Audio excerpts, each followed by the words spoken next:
Buenas noches, damas y caballeros. Como ya se habrán imaginado, Valter's Horror está presentando diversos relatos para conmemorar un aniversario más de aquella fecha tan espeluznante que nuestros antepasados celtas celebraban a finales de octubre, cuando ellos creían que la barrera entre el mundo de los vivos y los muertos se desdibujaba. La historia de esta noche es también testimonio de lo interesante que puede ser la vida de una persona que encuentre el modo de abrir las puertas del inframundo. Espero que puedan disfrutarla, pero antes, un mensaje de nuestro patrocinador. Testigos del horror, sean bienvenidos al grupo de Facebook donde encontrarán material asaz escalofriante. No se pierdan de esta experiencia que en YouTube no puede existir.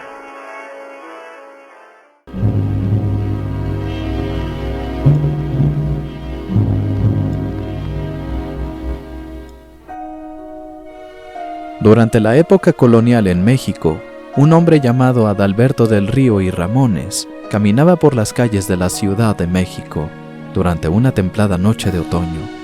Había pasado mucho tiempo pensando en una hermosa doncella que le gustaba desde que la vio un par de semanas atrás. Era la más bella de todas según él, y su nombre era Gabriela del Campo y Fernández. Ambos pertenecían a familias criollas que se habían asentado en la Ciudad de México luego de haber pasado por Veracruz y Tlaxcala. Era bastante curioso que teniendo tanto en común, y siendo la comunidad hispanoparlante muy reducida en la época, que no se hubiesen conocido antes. Cada día, Adalberto pasaba cerca de la casa de Gabriela y se quedaba de pie en la acera de enfrente, aguardando al momento a que ella saliera. Dado que Gabriela no tenía mucho por hacer, Adalberto debía esperar horas antes de que su anhelada chica saliera a pasear por el parque o fuese a un mercado, acompañada de algún sirviente en cada ocasión. Lo más que el pobre Adalberto se atrevía a hacer era aproximarse a ella cuando salía de su casa y saludarla quitándose el sombrero. Ella le devolvía el cumplido con una reverencia apenas perceptible y después se marchaba rumbo a su destino, apresurando el paso para huir de Adalberto. Finalmente, un día él se animó a acompañarla durante todo el trayecto de su paseo, conversando con ella sobre asuntos relacionados con la vida. Entraron en una plática muy interesante sobre la vida después de la muerte. Como mucha gente de su época, Gabriela creía en el paraíso eterno al lado de un Dios omnisciente.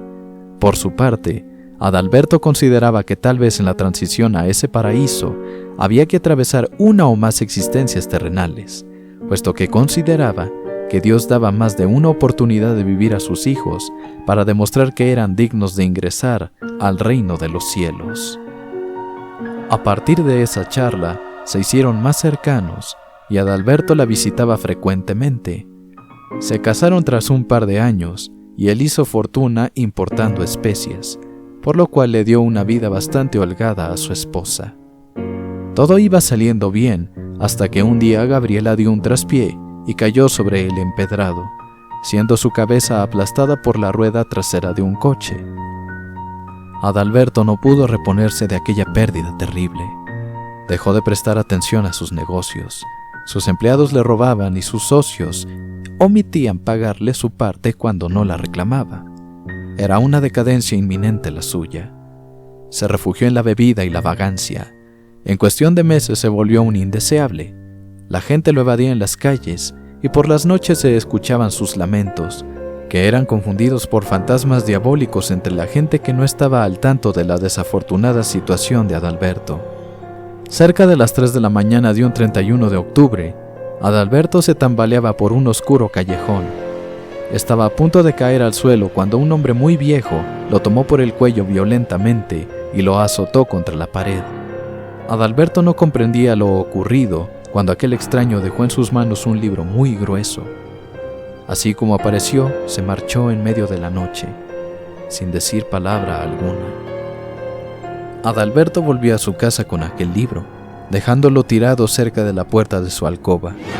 Se desplomó de borracho a 1 metro de su cama y quedó dormido. Al día siguiente se despertó con un intenso dolor de cabeza. Tenía una sed inmensa. Se levantó trabajosamente del suelo y quiso bajar a la cocina para tomar una copa de agua. tropezó con el enorme libro que había dejado tirado. Entonces recordó cómo lo había obtenido, aunque creyó que la borrachera había hecho perdedizos algunos detalles. Lo tomó y bajó a la cocina para beber agua. El libro de la sangre, decía la primera página. Adalberto se sorprendió al leer el título. ¿De dónde había salido semejante cosa? Lo leyó durante los días siguientes, muy interesado en las recetas extraordinarias que aparecían allí. Era una especie de brujería filosófica que tenía como objetivo hacer creer al lector que la sangre tenía propiedades asombrosas que no se habían explotado con suficiente provecho. Una receta sugería colocar un poco de ron y tierra en una copa de plata, tomar una araña y sumergirla en la mezcla. Antes de que el bicho se ahogara, había que derramar sangre fresca de una persona deprimida en la copa. Supuestamente, el resultado sería una nueva forma de vida nunca antes vista naturalmente. Adalberto sintió tanta curiosidad por aquel experimento tan extraño que decidió hacerlo. Capturó una pequeña araña café que estaba en un rincón de la cocina, consiguió una copa de plata y mezcló un poco de tierra de su jardín con el ron que le quedaba. Tomó un cuchillo, arrojó a la araña en la copa y después se hizo un corte profundo en el pulgar, ocasionando un sangrado profuso que cayó sobre la pobre araña que pataleaba desesperada por salir. El dedo no paraba de sangrar, así que Adalberto tuvo que aplicarse un torniquete muy ajustado con un paño que encontró en la cocina. Cuando regresó su atención a la copa, solo vio el cadáver de la araña cubierto de sangre, flotando en aquel lodo que bien habría tenido un mejor destino si se hubiera servido el ron para continuar con su eterna borrachera. Sintiendo pena por la araña que había ahogado, Adalberto quiso darle un entierro digno y se llevó la copa al jardín. La pobre se merecía un funeral. ¿Cuál no fue su sorpresa cuando vio que el cadáver de la araña se hinchaba y recuperaba la vida? Se había transformado en una araña más grande y con franjas rojas en su cuerpo. Aquel misterioso libro realmente era de brujería. Adalberto corrió de vuelta a la cocina y continuó leyendo con mucho interés las recetas que aparecían allí. Por primera vez en mucho tiempo, se había olvidado de la muerte de Gabriela. Durante varios meses estuvo con la mirada sobre las recetas y reflexiones extrañas que aparecían entre las páginas, preguntándose qué resultados podría obtener si acaso llevara a cabo más. Aquel entusiasmo se vio interrumpido cuando Adalberto se encontró con una receta que aseguraba que podría ver nuevamente a cualquier persona que estuviera en el más allá. Adalberto no podía creer lo que leía. Lo único que tenía que hacer era sacarse un ojo y enterrarlo en el mismo lugar donde yacieran los restos del difunto. Lo de menos era visitar el camposanto donde habían enterrado a Gabriela, pero sacarse un ojo no era cosa menor. Durante días se debatió entre si hacerlo o quemar el libro por jugar con sus sentimientos. Finalmente decidió arriesgarse una noche. Caminó desde su casa hasta el camposanto, acompañado por una botella de ron que de trago en trago fue vaciando hasta que se la terminó. El lugar estaba cerrado, así que tuvo que ingeniárselas para saltar la verja pese a su tremenda borrachera. Una vez dentro, deambuló por el sitio hasta encontrar la tumba de Gabriela. Cavó un poco con las manos y entonces sacó una navaja de su bolsillo. Ya no sentía el frío de la noche ni los golpes que se había dado al intentar subir por la verja, pero cuando encajó el filo de la navaja en su ojo, el dolor fue insoportable. Ya no había marcha atrás. Entre alaridos espeluznantes, Adalberto se sacó el ojo y lo arrojó al hoyo que había cavado poco antes. Con la mano izquierda tapándose la cuenca vacía y la temblorosa mano derecha enterrando su ojo, Adalberto concluyó con las instrucciones que venían en el libro.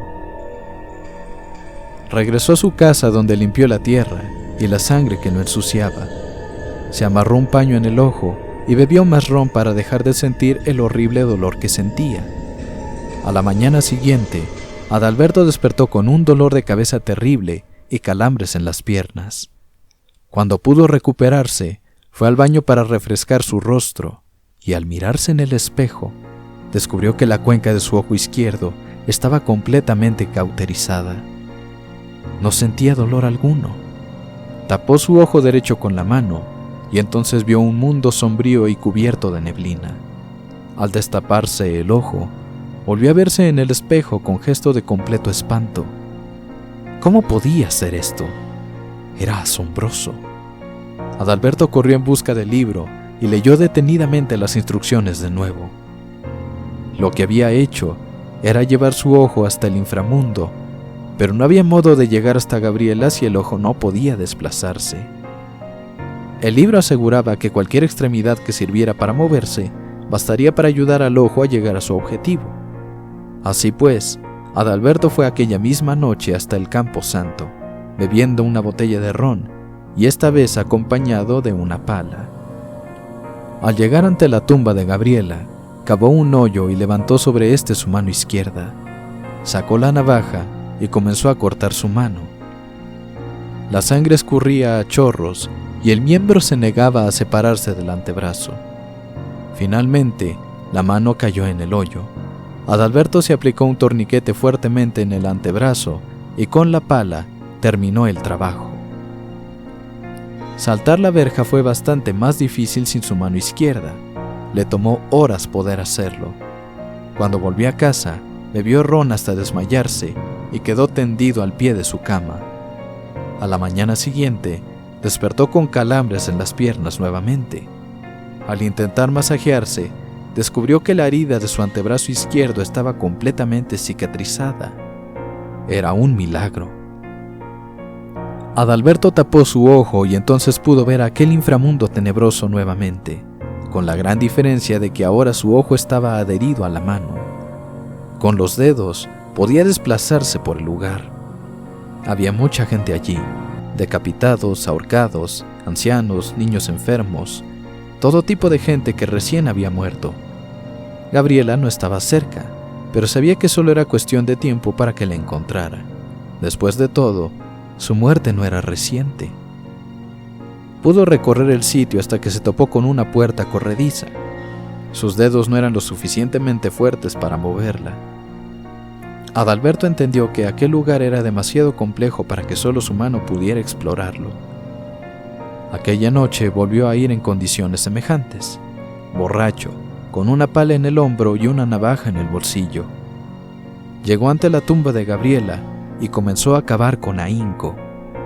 No parecía que le faltara una mano. En un par de horas logró hacer un hoyo lo suficientemente profundo para meterse dentro por completo. Se enterró a sí mismo y después cortó su garganta con la navaja. La agonía era insoportable. Todo el cuerpo le dolía. Podía sentir cómo su corazón era incapaz de bombear más sangre. Ya no podía mantener la conciencia. Estaba muriendo. Adalberto despertó en el inframundo, con su ojo izquierdo completamente funcional y su mano izquierda aferrada a la puerta corrediza. Se puso en pie y abrió la puerta. Se dio cuenta de que estaba ante un corredor muy largo. Avanzó y avanzó durante un largo periodo de tiempo. Ese corredor estaba desierto. Ya era demasiado tarde como para volver. Adalberto siguió avanzando hasta que finalmente se encontró con una nueva puerta corrediza. Al abrirla, un calor intenso golpeó su rostro. Era un lugar sofocante. Ríos de lava y llamaradas que emergían del suelo estaban repartidos por todo el sitio. No podía tratarse de algo más que el infierno. Adalberto escuchó unos alaridos. Se trataba de una mujer. Al instante lo comprendió. Era Gabriela. Adalberto corrió hacia el origen de aquellos gemidos desgarradores. Estaban atormentando a su esposa, pero él había llegado para rescatarla. Devastadora sorpresa fue toparse con una imagen completamente grotesca. Gabriela estaba desnuda en el piso, retorciéndose de placer y con el mismísimo diablo penetrándola lujuriosamente. Adalberto miró atónito la escena. Cuando Gabriela notó su presencia, simplemente lo miró con lascivia y le guiñó un ojo perversamente. Ahora, ella era la reina del infierno.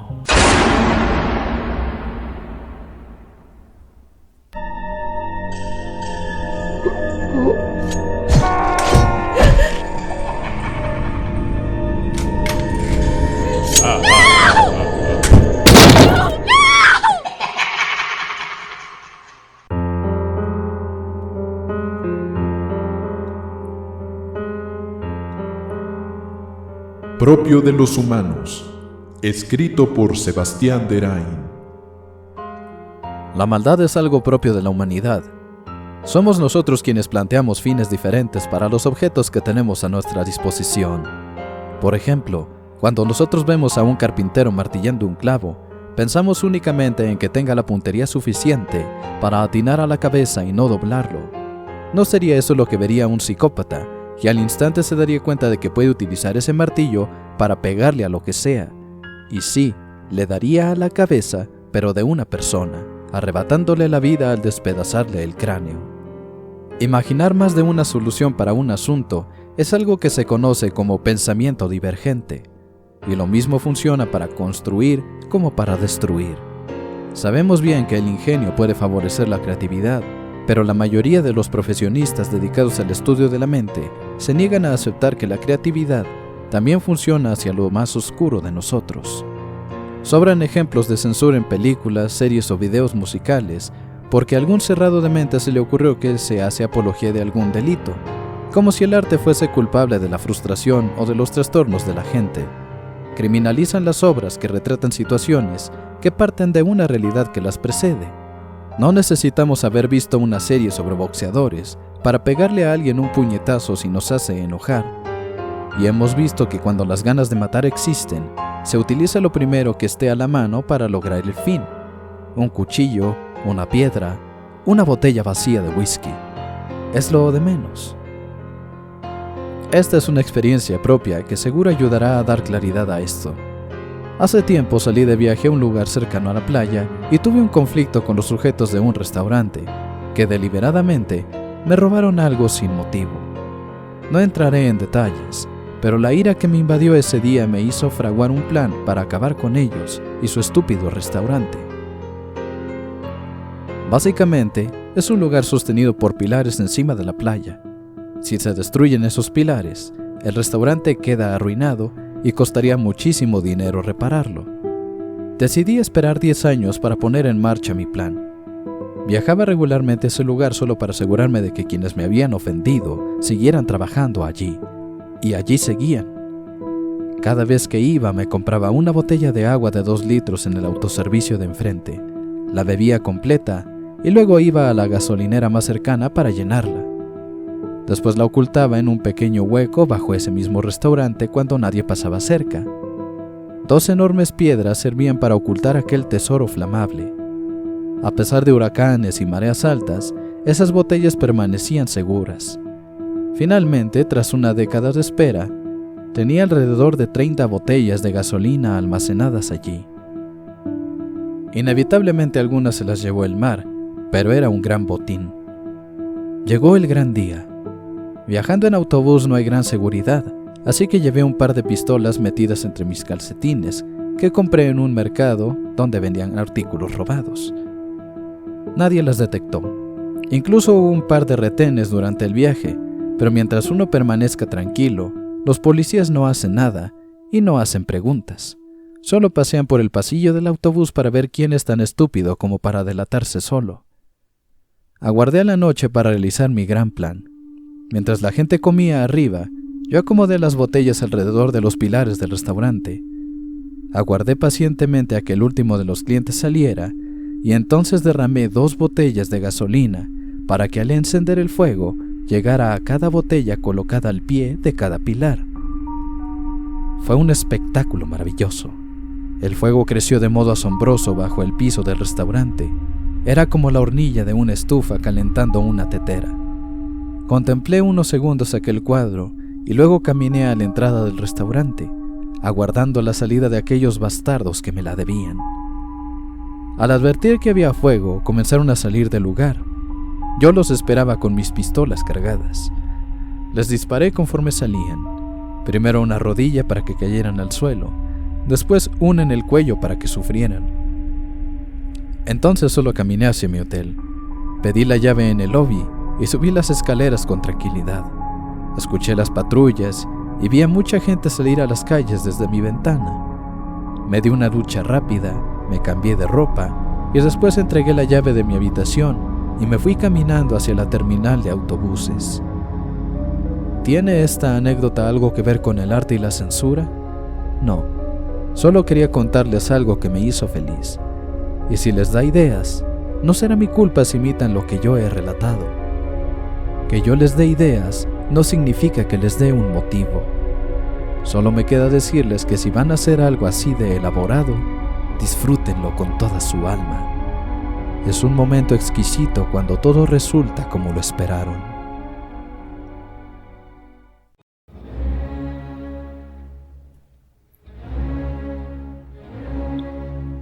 Buenas noches. En una ocasión anterior te hablé del caso de Elisabeth Fritzl, una chica de Amstetten, Austria, que fue hecha prisionera en el sótano de su casa por su propio padre, quien la convirtió en su esclava sexual durante 24 años. En aquella ocasión, la madre de Elisabeth, Rosemarie Fritzl, no tenía idea de lo que su marido había fraguado durante mucho tiempo atrás. No creyó que hubiese alguien con una mente tan perversa, y mucho menos que se tratase de su mismo marido.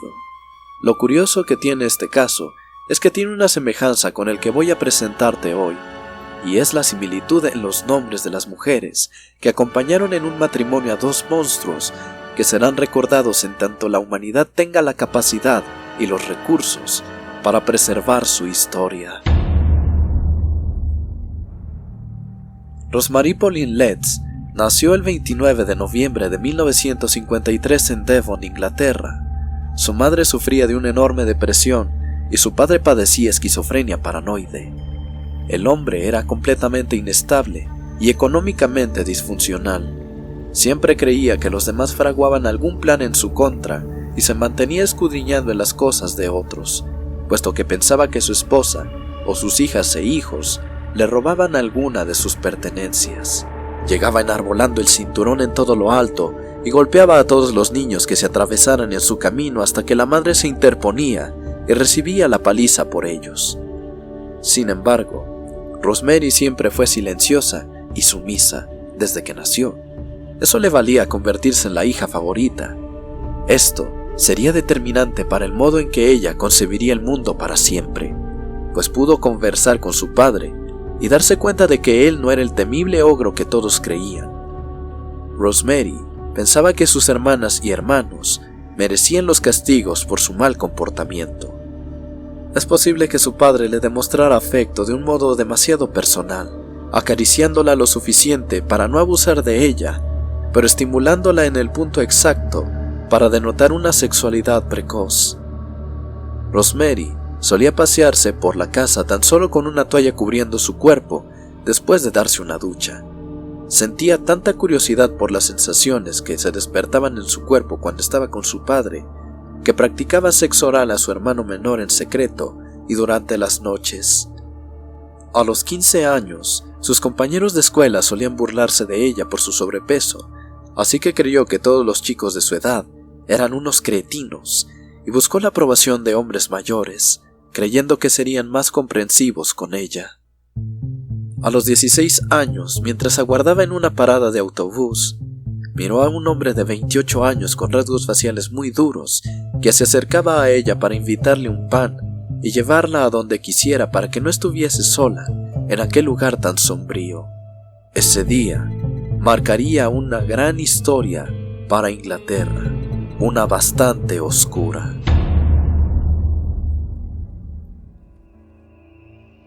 Aquel hombre se llamaba Frederick Walter Stephen West, nacido en 1941 al occidente de Londres. Cuando era niño, sus compañeros de escuela lo molestaban por el tamaño de sus orejas y su cuerpo extrañamente desproporcionado, pues tenía las quijadas demasiado grandes al igual que las manos y unos brazos muy delgados. Frederick creció entre mujeres y se convirtió en el favorito de su madre, quien lo sobreprotegía y le indicaba que ignorara a todos aquellos que lo molestaran, y que ya habría alguien que lo entendiera en el futuro. Mientras su madre lo hacía sentir protegido e incómodo a la vez, él miraba a su padre asediando a sus hermanas. Eran una familia muy pobre y la madre de Frederick era obesa. Al no tener muchas opciones por su fealdad y pobreza, su padre se dedicó a abusar sexualmente de sus hijas. Frederick, consentido por su madre y llevando una buena relación con su padre, quien trataba a sus hermanas solo como objetos, aprendió que en el mundo la gente no es tan importante si no es capaz de satisfacer sexualmente a los demás. Al estar su padre buscando satisfacción en sus propias hijas, la madre de Frederick lo eligió a él como desahogo sexual.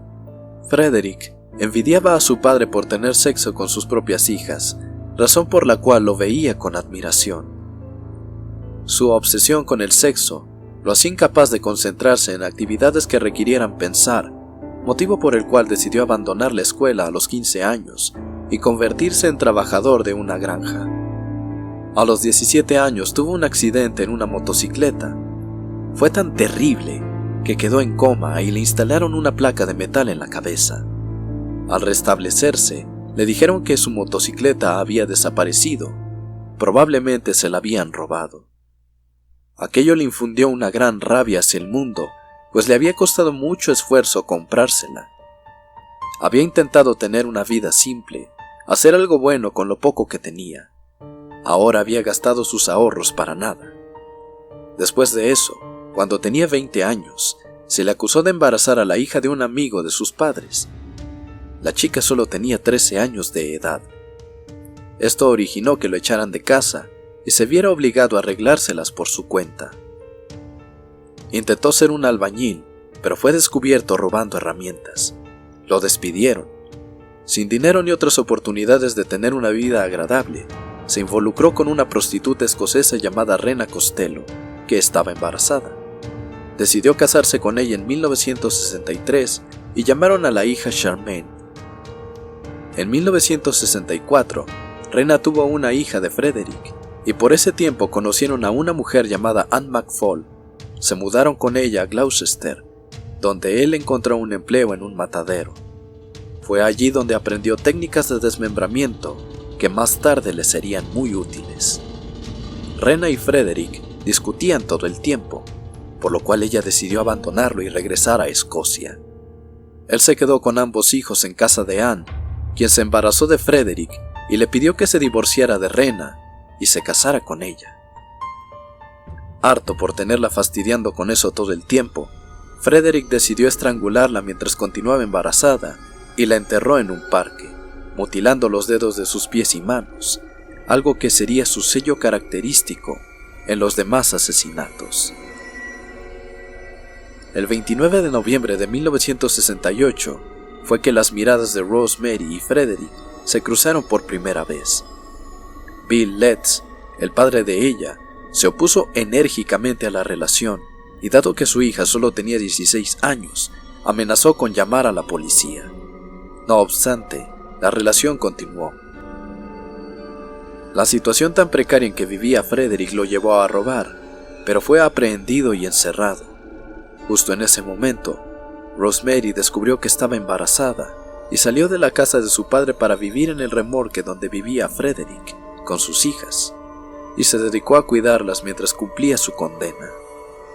En 1970, Rosemary dio a luz a su hija Heather, pero las presiones económicas la agobiaban y no parecía ser que el día en que su gran amor saliera de la cárcel. Así que decidió adoptar el sistema opresor que su padre utilizaba con sus hermanos cuando era niña. Realizar esto no era suficiente. La comida escaseaba y las niñas requerían demasiados cuidados. Rosemary no vio otra salida más que la prostitución. Pero aún así, era demasiada carga tener que cuidar a tantas niñas. De ese modo, en 1971, Charmaine repentinamente desapareció. Cuando Frederick salió de la cárcel, no se inmutó cuando Rosemary le dijo que había asesinado a la niña. Por el contrario, cuando Rena volvió de Escocia para buscar a su hija, Frederick la estranguló, le mutiló los dedos de pies y manos y después la enterró al lado del cadáver de Anne McFall. Fue así que la pareja de asesinos seriales Fred y Rose West iniciaría su recorrido de asesinatos en Inglaterra. Dada la frialdad con la que Rose reconocía haber asesinado a la niña, añadiendo lo excitada que se ponía al imaginarlo sometiendo a sus víctimas, Fred reconoció en aquella mujer a su putrefacta alma gemela.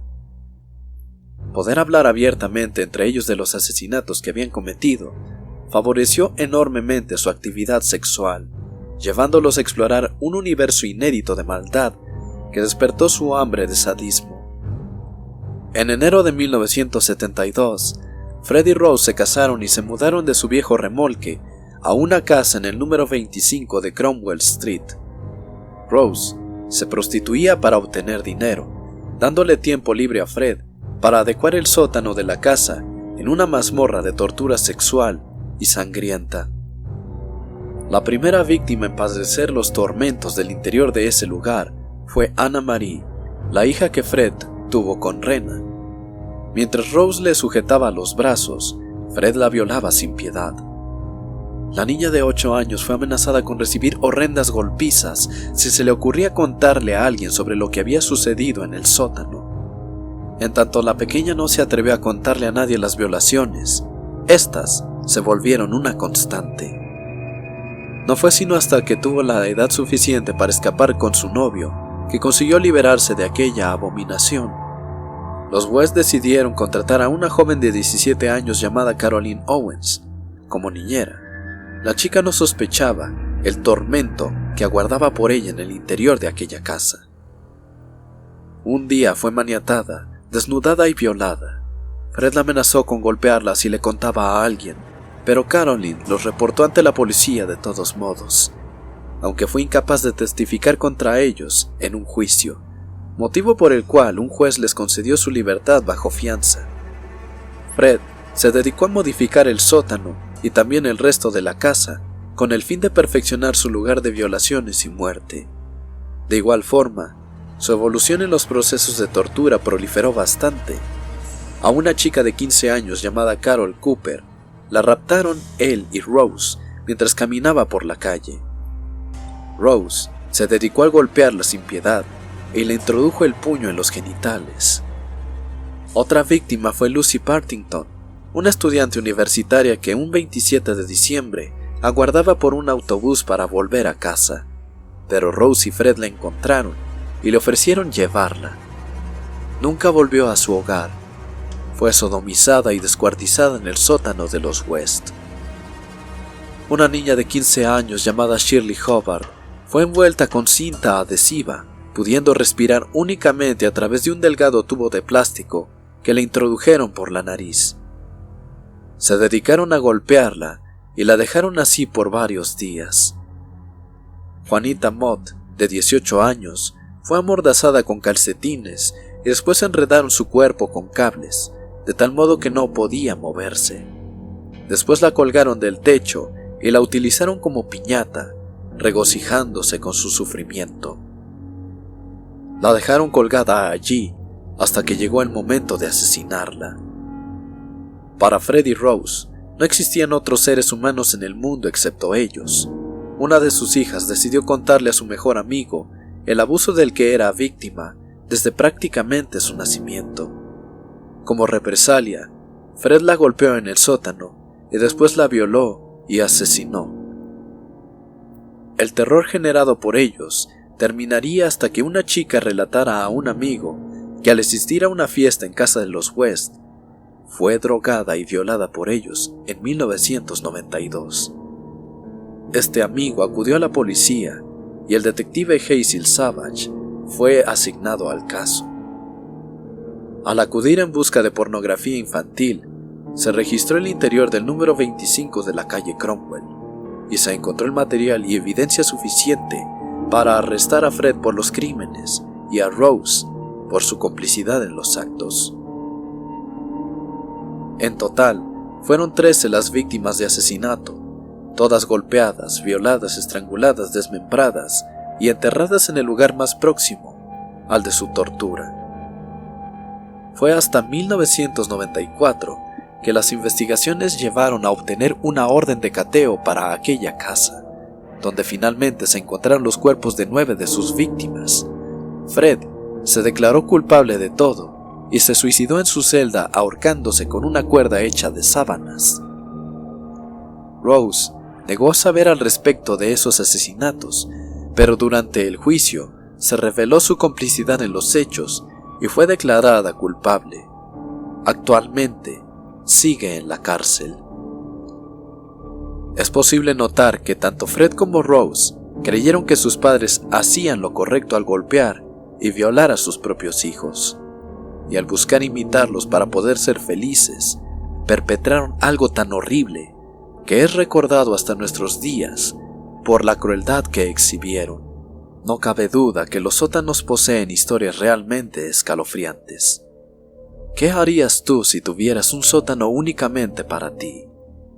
¿Serías capaz de hacer algo semejante a lo hecho por Fred y Rose West? C'est comme une rengaine, quelques notes en peine, qui force mon cœur, qui force ma joie quand je pense à toi. À présent, j'ai beau.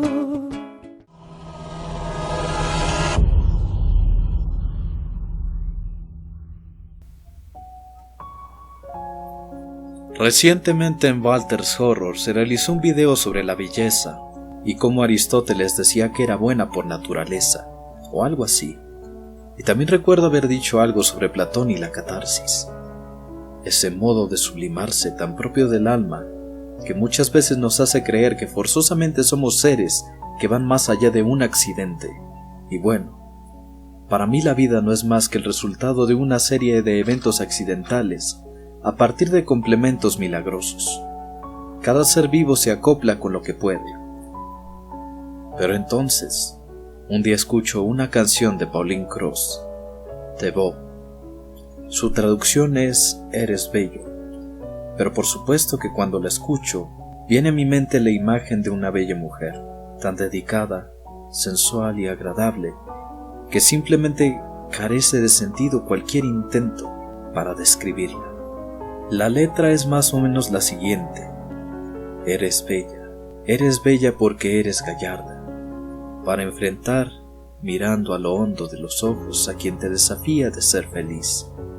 Eres bella como un grito silencioso, valiosa como un metal precioso, que lucha para sanar de sus heridas. Eres como un estribillo, esas notas de pena, que doblegan mi corazón, que doblegan mi alegría, cuando pienso en ti. Ahora, yo no tengo que decir que en el fondo es lo mejor, incluso si de nuevo es doloroso. Ya no tengo un espacio de calma. Es bello porque es tormentoso. Con este momento conozco poco. Las palabras que brotan de las esquinas de mis ojos es como un estribillo. Esas notas de pena que doblegan mi corazón, que doblegan mi alegría, cuando pienso en ti. Tú que te vas de la escena, sin armas ni odio. Temo olvidar, temo aceptar, temo de los vivos. Ahora. Y bueno, por supuesto que esta canción del primer álbum de Pauline tiene que ver con una batalla perdida. Alguien que desaparece. Escuchar a Pauline con este ritmo de vals, en una letra que compuso junto con Edith Van Buena, es bastante conmovedor. Cuando se escucha a Pauline, es inevitable notar que interpreta un lamento, como si realmente el significado de esta canción fuese muy doloroso. Sé que a lo mejor muchos piensan que es una letra bonita, que podrían dedicársela a alguien a quien quieren, alguna amiga o amigo, una pareja, pero la realidad de esta canción es que nos habla de un suicidio, alguien muy cercano que decidió quitarse la vida. Y el verdadero peso de esta canción se comprende en la última estrofa. Temo olvidar, temo aceptar, temo de los vivos. Y esto no lo estoy interpretando yo. Pauline Cross lo dijo en una entrevista, y de hecho reconoció ser incapaz de concluir la letra ella sola, porque un amigo suyo se quitó la vida y no podía contener el llanto. Cuando yo escuché esta canción por primera vez, la relacioné con una mujer que quise mucho y que, para ser sincero, todavía sigo queriendo, pero jamás me atreví a luchar por su cariño. Y repentinamente ahora, esta canción regresa con mucha fuerza a mi memoria, porque estoy entendiendo que es muy probable que jamás volveré a verla. Se ha esfumado ya. Y adoro esta canción porque realmente impregna el alma de tristeza, y cada vez que necesito llorar, pero no me salen las lágrimas, pongo esta canción y puedo liberarme. ¿Alguna vez te ha pasado algo como esto?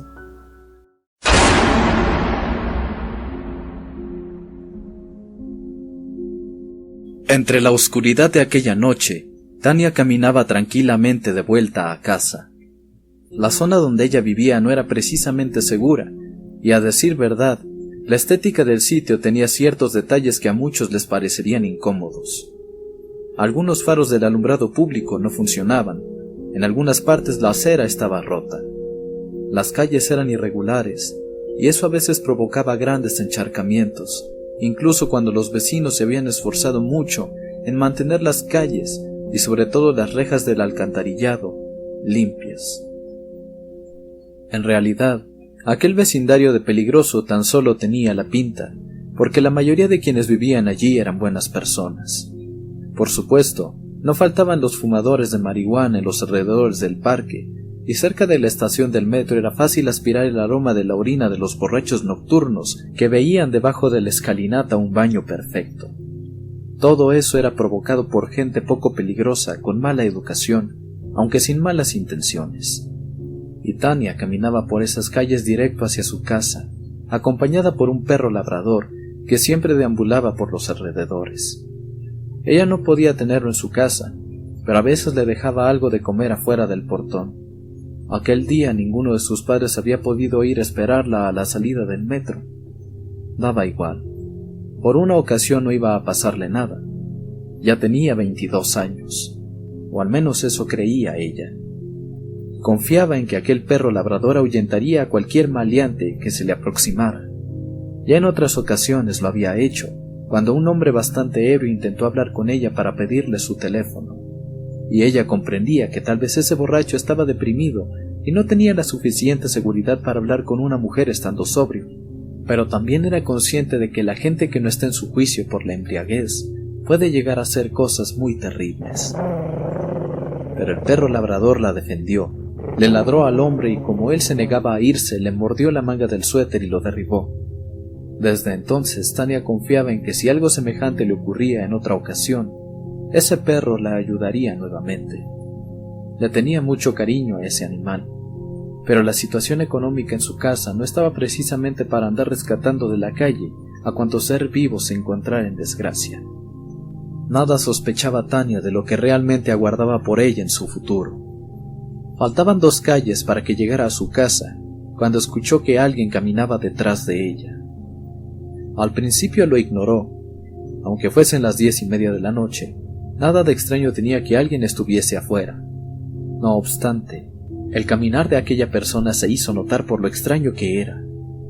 Un paso tardaba al menos 3 o 4 segundos en seguir al anterior, como si deliberadamente aquella persona intentara llamar su atención, como si estuviera jugando. Naturalmente ella no volteó. Sabía que si hubiera algo de lo cual preocuparse, el perro reaccionaría inmediatamente. Conforme Tania continuaba caminando, aquellos pasos se iban acercando cada vez más, a un ritmo demasiado acelerado, como si la persona a sus espaldas avanzara 2 metros con cada paso. Tania trató de disimular su inquietud y continuó con la mirada al frente unos pocos metros. Se vio obligada a detenerse cuando advirtió que el sonido de las garras del perro chocando con el pavimento ya no la acompañaba. Titubeante, dirigió su mirada hacia atrás y lo encontró cabizbajo, como si estuviese triste. Aprovechando aquella oportunidad, ella dio un vistazo a la calle para ver quién la estaba siguiendo. El lugar estaba desierto. ¿Acaso aquella persona se escondía detrás de algún automóvil? Tania se acercó al perro, le acarició las orejas y lo convenció de seguir andando. Apenas siguieron su camino, aquellos pasos pausados de antes, tan extraños, volvieron a escucharse. Nuevamente el perro se detuvo. Tania volvió por él y no vio nada extraño en la calle. Fingió querer jugar con su acompañante y echó a correr hacia la esquina de la siguiente calle, animando al perro a que la siguiera. Se aseguró de fijarse en que nadie le estuviera siguiendo. Si había alguien, Ahora le costaría más trabajo acercarse, y solo faltaba una calle más para llegar a casa. Tal vez no fuera tan bueno que quien le estaba siguiendo averiguara dónde vivía, pero de momento sería un alivio llegar y cerrar la puerta. Sin embargo, al volver a caminar los pasos volvieron a escucharse, y para su desgracia, estaban incluso más cerca que antes, más próximos a ella, como si quien la estaba siguiendo estuviese justo detrás. En este punto, Tania ya no estaba interesada en disimular su temor y volteó por detrás suyo. Nadie estaba, pero apenas volvía a caminar aquellos pasos se escuchaban nuevamente, para asegurarse de que no se trataba de una broma o de algo más siniestro. Ella caminó de espaldas por unos metros, del modo más fluido que pudo, para hacer creer a su acosador que seguía caminando con normalidad. Nada ocurrió. Entonces ella dedujo que quien le estaba siguiendo también la espiaba y que efectivamente tenía el propósito de asustarla. Volvió a caminar y aunque escuchaba los pasos aproximarse, Tania no volteó hasta que estuvo frente a la puerta de su casa. A pesar de que a medio camino el perro se detuvo, ella continuó sin mirar atrás. Luego de aquella experiencia, Tania perdió el apetito y subió directamente a su habitación. Se lavó el rostro, cepilló su cabello y una vez que consiguió relajarse, se recostó en su cama por encima del edredón y se quedó profundamente dormida.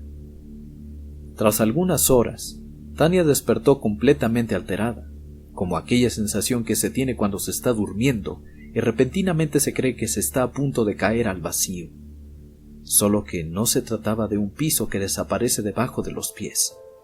Tania había visto algo que la obligó a despertar. Estaba soñando que caminaba por uno de los jardines de la escuela, presuntamente a plena luz del día, cuando todo se volvió oscuro. Intentó caminar en medio de la oscuridad, pero casi al instante se topó con un muro de piedra que le impidió el paso. Cuando quiso volver atrás, sintió otro muro que la restringía. Aquellas moles de piedra se estaban estrechando y comenzaban a sofocarla. Rápidamente comenzaba a oprimir sus hombros y podía sentir cómo sus huesos comenzaban a ceder ante la presión. Estaban a punto de romperse. Tenía unas ganas tremendas de gritar, pero ya no podía, le faltaba el aire. Y justo en ese momento, cuando sintió que su cuerpo estaba a punto de convertirse en un saco de sangre, huesos y carne, pudo ver un enorme ojo a tan solo unos centímetros de su rostro. Aquel ojo era enorme, como una bola de billar, de un color azul muy intenso, como si se tratara de una flama. Era un ojo vidrioso, parecía el ojo de alguien muy enfermo, con múltiples venas surcándolo. Justo en ese momento fue que logró despertar. Estaba empapada de sudor. Fue al baño y se lavó la cara. En el momento en que tomó la toalla, se dio cuenta de que los hombros le dolían. Se desnudó para examinarse y miró con horror las enormes marcas en sus hombros, como si alguien lo hubiese golpeado con una fuerza brutal. Durante las siguientes semanas, Tania no pudo dormir tranquila. En algún momento de su sueño volvía a ver ese terrible ojo azul justo antes de despertar. Algunas veces aparecía después de encontrar una soga alrededor de su cuello, otras veces después de sentir que una afilada sierra la cortaba justo en medio del vientre. Una noche, soñó que caía en un lago helado y que se ahogaba. Cuando despertó luego de ver aquel siniestro ojo azul, comenzó a toser y escupió una sustancia cristalina de tonalidad amarillenta. El suplicio no terminó hasta que finalmente una noche el orden de los eventos cambió. Esta vez, primero se encontró con aquel abominable ojo azul y después fue arrojada a través de una ventana para caer hacia su muerte. Cuando Tania abrió los ojos para despertar, lo último que vio fue el marco de la ventana de su habitación alejándose, mientras ella caía inevitablemente. Aterrizó sobre su nuca en el piso del patio, y su madre no la encontró hasta las 10 de la mañana del día siguiente. Nadie fue capaz de comprender cómo una chica como ella había muerto en tal situación. Lo que nadie sabía era que aquel ojo pertenecía a un espíritu maligno, el cual había sido invocado por alguien que Tania creía su mejor amiga. Para invocar a aquel espíritu era suficiente con tener una fotografía de la persona que se deseaba matar, un juego de 12 velas colocadas en círculo alrededor de la fotografía, y escribir con sangre la frase «Nemo me impune la cesi». Entonces, lo único que hay que hacer es ponerse en cuclillas por 20 minutos, mirando con odio la fotografía, y concentrarse en miles de formas en que nos gustaría ver morir a esa persona. Esa misma noche, quien realizó el ritual va a recibir en sus sueños a un invitado muy particular, quien estará dispuesto a realizar un trato.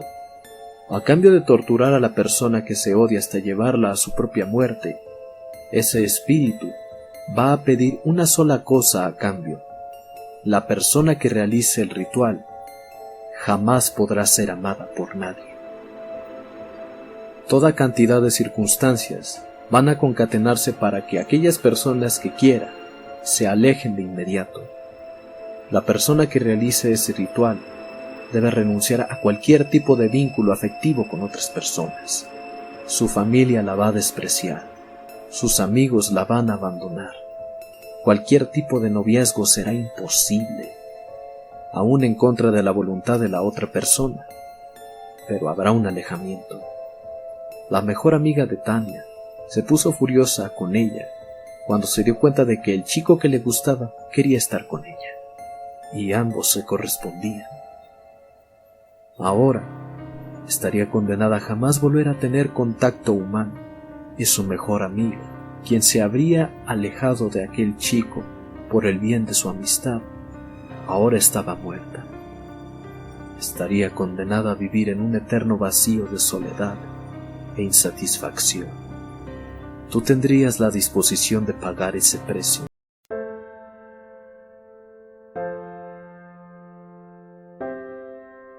Buenas noches. No hay algo en este mundo que pueda causarnos mayor desazón que enterarnos que una persona decidió quitarse la vida. Esta es la historia de una mujer brillante que, tras realizar un análisis frío de lo que le deparaba el destino, acabó con su vida sin reparos.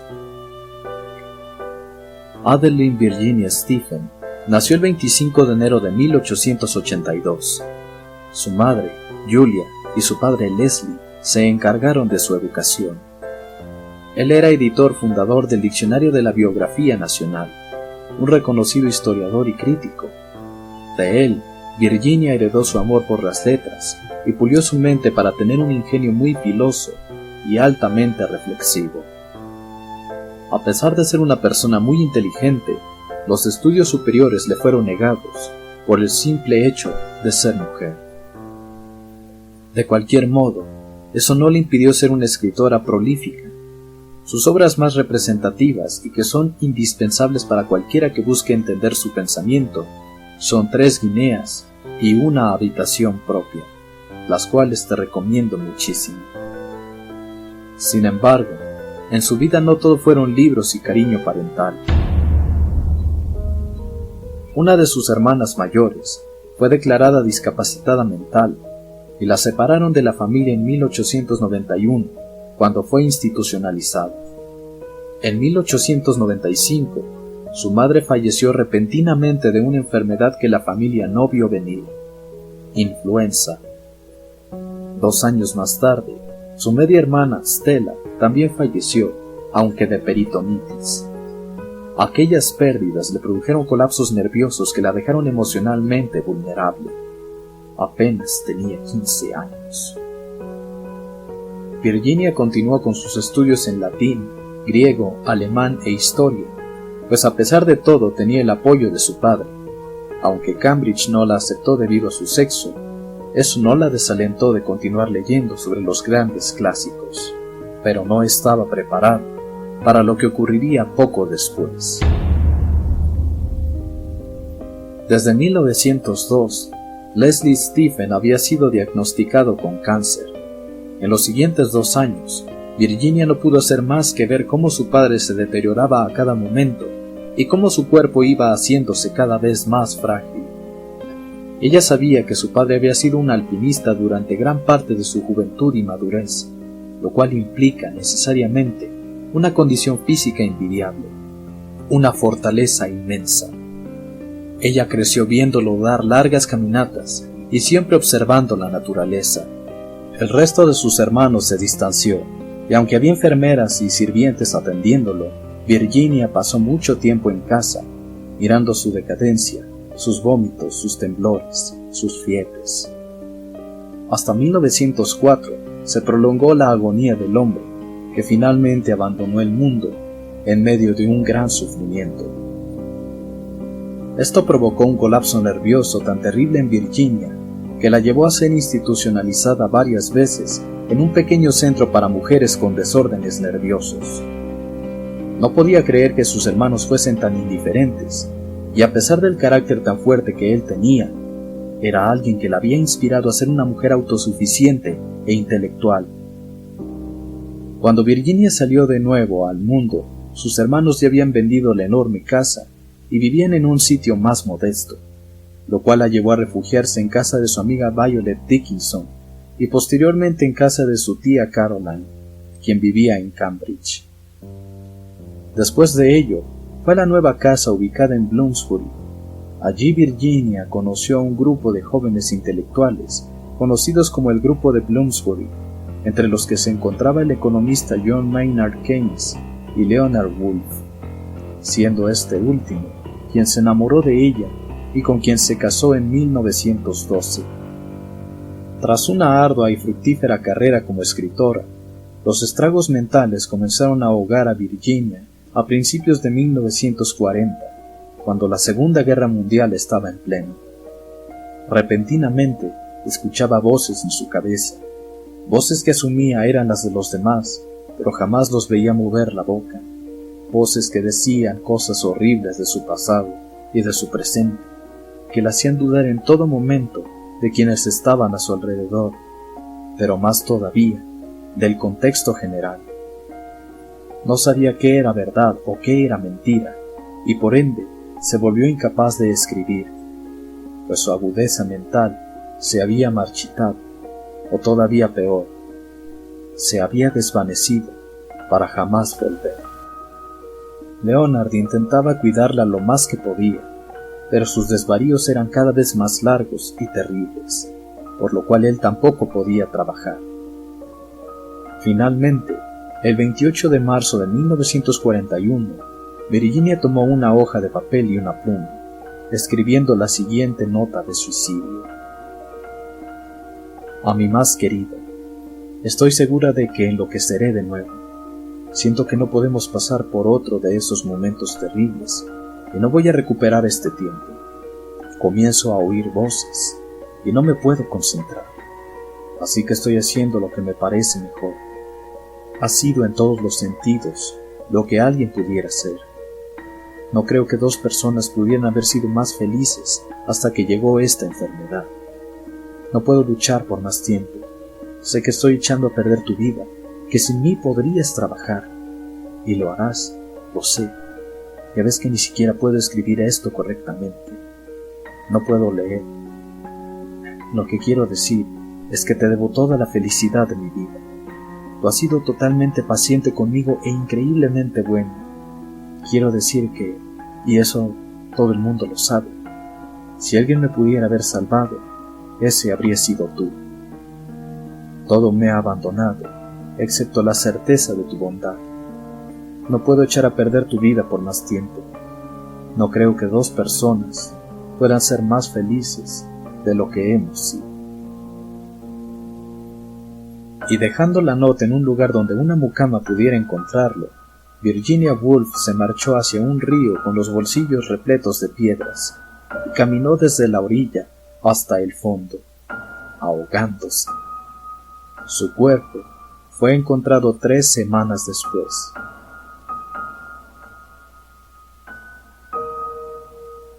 Se sabe que las crisis de Virginia Woolf no fueron solo de aislamiento del mundo. También solía vociferar y arremeter contra quienes estuvieran enfrente, y eran necesarios varios enfermeros para controlarla. Se dice que tenía momentos de lucidez donde nadie en el mundo era más cuerda que ella. ¿Piensas tú que Virginia Woolf decidió quitarse la vida para no tener que vivir una muerte semejante a la de su padre? ¿O crees que solo tomó la mejor decisión para todos en uno de sus efímeros instantes de sensatez?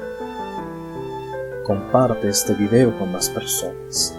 Suscríbete a Valter's Horror si deseas seguir al tanto de todos los horrores que tengo reservados para ti. Da me gusta en Facebook y sigue a Careo Lux en Twitter. Agradezco mucho a Emanuel Vega por realizar el soundtrack exclusivo para este video.